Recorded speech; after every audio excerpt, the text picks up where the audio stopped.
Hi, I'm Arnie Gunderson from Fairwinds, and it's Monday, April 18th. I've been away at New York City for several days on business, and I wanted to say it's nice to be back. I appreciate the emails we've been receiving, both the ones saying keep it up, but separately I've gotten some good technical information from some of you as well, and I really appreciate that. I wanted to talk about three things. The first is the condition of reactors 1, 2, and 3. The second is the condition of the fuel pool in Unit 4. And the third is the monitoring of fish. The first, the condition of reactors 1, 2, and 3, is actually as a result of several of you who sent me a really great link about the reactor parameters as measured by TEPCO. The first graph I want to look at is the pressure inside the reactor. Unit 1 is on the left, Unit 2 is in the middle, and Unit 3 is on the right. You'll look at those and you'll see there's no pressure inside of Unit 2 and inside of Unit 3. That's a good thing. That shows that the reactor itself is under no stress. There is pressure relatively high, 150 pounds, inside of Unit 1, and I don't know why. I'll have to get back to you on that. But let's go over to the next slide, which begins to make this a little bit curious. The next graph is Unit 1, 2, 3 again, but it's the temperature inside the reactors. If you look at Unit 3, the temperature is right at boiling, which is really great. Very low pressure, very low temperature. That's basically about the best they can hope for right now. But look at Unit 2. Unit 2 shows 300 degrees Fahrenheit, or about 150 on the centigrade scale, inside Unit 2. That can't happen if it's water. In thermodynamics, there's this thing called the steam tables, and water at room pressure, which is 0 on these charts, boils at 212. You can't have water or steam at 300 degrees when there's no extra pressure put on it. Well, what does that tell me? That tells me that that what they're measuring in Unit 2 is not water or steam at all. It's hot air or hot hydrogen. And that's a problem. It tells me that Unit 2 is not being cooled.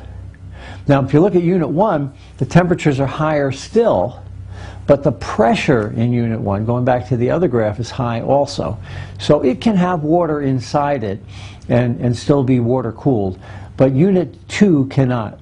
Now, we've talked about it before, that Unit 2 has a hole in the bottom of it, so I guess we shouldn't be surprised that the pressure is 0. But we should be very concerned that we're exhausting hot gases out the top of that reactor. The last graph is a series, again, Unit 1, 2, 3, of the containment pressure. Now that's the box that the reactor is inside of. And that shows that basically Unit 1 and Unit 3 have slight containment pressure, and Unit 2 has no containment pressure. If you look at 1 and 2 and 3, there's 2 lines on 1 and 3. There's only 1 on Unit 2. Then that means there's no pressure at the bottom of the containment.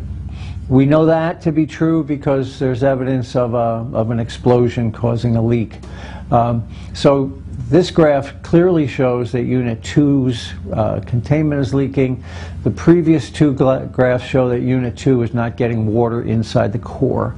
And I don't really think that the mainstream media has really addressed that Unit 2 is the cause of all of this radioactive pollution out into the ocean, because its containment doesn't have integrity and its reactor doesn't have integrity.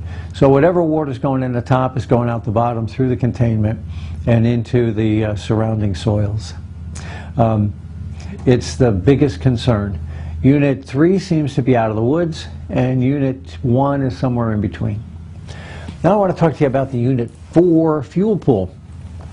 On Friday, TEPCO had a release that said that they had measured the water in the pool, and they found that a little tiny cubic centimeter, about that big, cubic centimeter, had 250 disintegrations per second of iodine. Now, you'll remember that iodine is one of those fission products that break up. And I believe that when you find iodine in a fuel pool, it's an indication that a fission reaction has occurred. Now, it can't have come from Unit 4 because Unit 4 has been shut down for 5 months unless a reaction occurred after the accident as a result of the accident. Now, I think TEPCO anticipated my argument, and they said, no, that's not what happened. The iodine fell from the sky from the explosions in Units 1, 2, and 3, called iodine deposition. Well, let's take TEPCO at its word. A little box this big has 250 disintegrations per second now, but the accident occurred 32 days ago. So that's 4 half-lives. So if it's 250 now, it was 500 8 days ago, 1,000 8 days before that, and 2,000 8 days before that. So that little box, when these plants were exploding, had iodine fall into it to the tune of 2,000 disintegrations per second. Now, that little box is a centimeter by centimeter by centimeter. If we look at a cubic meter, there's going to be 100 by 100 by 100 of those little boxes, or 1,000,000 of those little boxes in a cubic meter. So if we multiply that 2,000 by 1,000,000, we get 2,000 megabecquerels in a cubic meter. Well, that pool is the last piece of math here. That pool is 15 meters deep. So imagine these boxes stacked 15 high. So if we take the 2,000 megabecquerels times 15, we get 30,000 megabecquerels in that column. Well, if we take TEPCO at its word, all of that fell from the top. That's a square meter. What that means is that the iodine deposition on a square meter was 30,000 megabecquerels. That's pushing the numbers at Chernobyl. So if we take TEPCO at its word, they had Chernobyl level releases on the other units, which caused the iodine to fall on unit 4. Now there's 2 other pieces of that though. Iodine is a gas. And I don't know how a gas falls from the sky in these kind of quantities and gets absorbed into a fuel pool. There's probably 1,000 to 1 factor there too. And the last piece is, if we take TEPCO at its word that the iodine fell from the sky, Unit 1 exploded first. Unit 2 exploded next. Unit 3 exploded next, sorry, and Unit 2 exploded third. Unit 4 still had its roof on during all of those explosions, so it's hard to imagine iodine deposition getting into the fuel pool as a result of the explosions in Units 1, 2, and 3. But if we take TEPCO at its word, they're claiming basically a Chernobyl level release. And I'm saying that it could be that, or it could be that the fuel pool had a self-sustaining chain reaction. Last thing I wanted to talk about was fish. Over the weekend, the FDA announced it would not be monitoring fish on the West Coast, and I don't think that's a good idea. If there's anything you can do as a result of these videos, besides staying informed, and I appreciate that, it's to contact your congressperson and say, hey, you know, we're citizens here. We deserve to have our fish monitored. I don't think we'll find anything initially, but over the next year, as the little fish get eaten by bigger fish, and the plume spreads, we might. And it just seems to be a prudent health risk that can be avoided by proper monitoring.